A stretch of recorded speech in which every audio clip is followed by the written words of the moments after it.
dianjurkan untuk bersegera datang ke masjid dan mendekati posisi imam. Ya.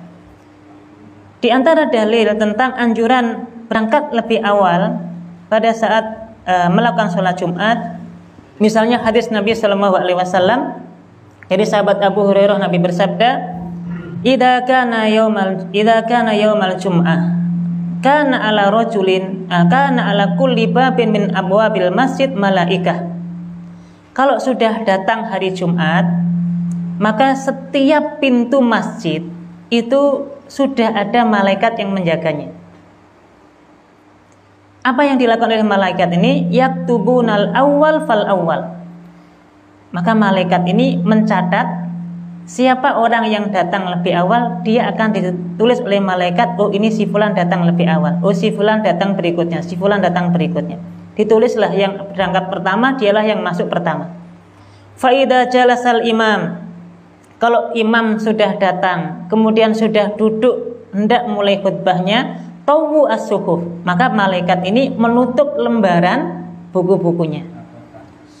Waja'u yastami'una dzikr. Malaikat itu menutup bukunya, kemudian ikut bergabung di saf-saf untuk mendengarkan khutbahnya imam.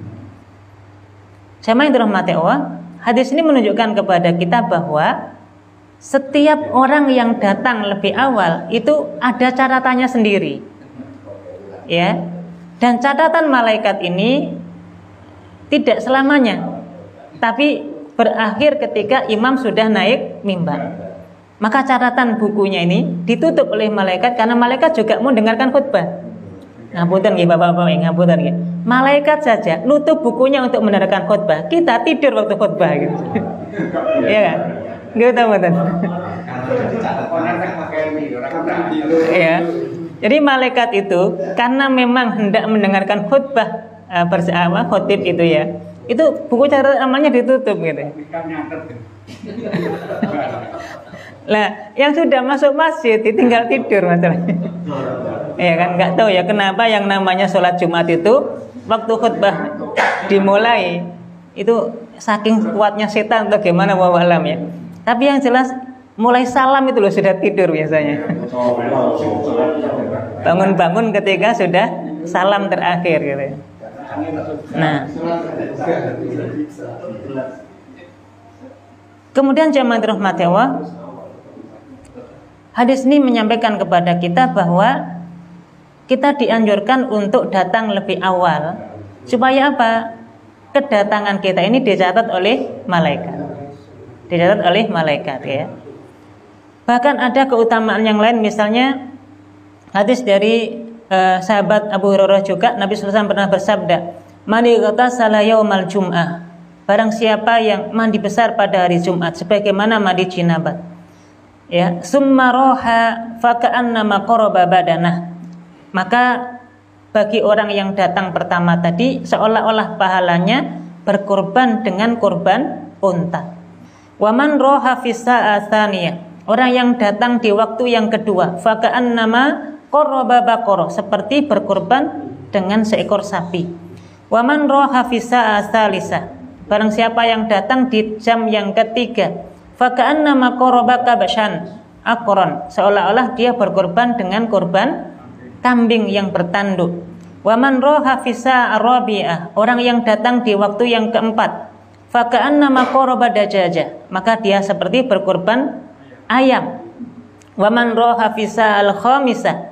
Barang siapa yang datangnya pada jam yang ke-5, faka'annama qaraba bayrah, maka dia seperti berkorban hanya sebutir telur.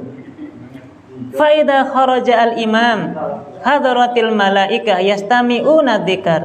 Kalau imam sudah naik mimbar, sudah mulai khutbahnya, maka malaikat pun juga hadir di saf-saf barisan kaum muslimin untuk mendengarkan peringatan atau mendengarkan khutbah yang disampaikan oleh imam.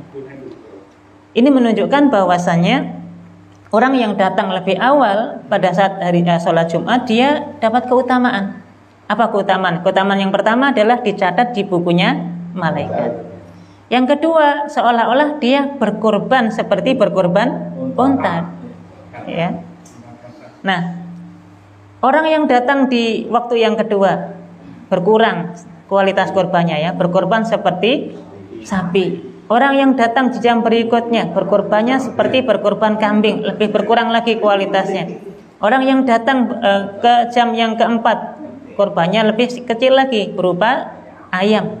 Orang yang datang di jam kelima hanya mendapatkan apa? Telur. Nah, ini menunjukkan kualitas kehadiran. Ya, yang lebih awal datangnya maka lebih besar pahalanya. Kira-kira kalau datangnya yang jam ke-6 dapat apa? Tadi ya, sudah nggak dapat apa-apa. Ya, buku catatan amal malaikat juga sudah ditutup, ya kan? Kemudian nanti yang kedua, dia nggak dapat pahala kurban apa-apa. Nah, kalau telurnya saja sudah, itu bagian yang paling akhir, terus dapat apa kira-kira? Nggak dapat apa-apa. Nah, jamaah yang dirahmati Allah, sehingga ada pertanyaan seperti ini. Apa hukumnya jika ada orang Jumatan itu berangkat sholat Jumat itu pada waktu imam pada waktu khutbah sedang berlangsung? Apakah dikatakan sah sholat Jumatnya? Sah nggak sholat seseorang atau sholat Jumat seseorang hadirnya dia ke waktu Jumatan itu pada saat khutbah sedang berlangsung? Sah atau tidak? Kalau pertanyaannya sah atau tidak, jawabannya sah. Ya, dia sudah melakukan kewajiban sholat Jumatnya, sah gitu ya. Hanya saja dia nggak dapat keutamaan yang besar tadi, nggak dicatat di bukunya para malaikat, ya kan? Nggak dapat pahala berkorban, meskipun berkorban sebesar telur, nggak dapat pahala itu. Hanya sekedar untuk menggugurkan kewajiban saja, selesai kewajibannya memang, tapi tidak mendapatkan pahala-pahala yang besar tadi. Untuk itulah ya, sampai setel itu ya, syariat ini mengatur kita dengan persiapan sebelum sholat Jumat, supaya apa? Pahala-pahala besar ini kita dapatkan pada saat hari Jumat ini.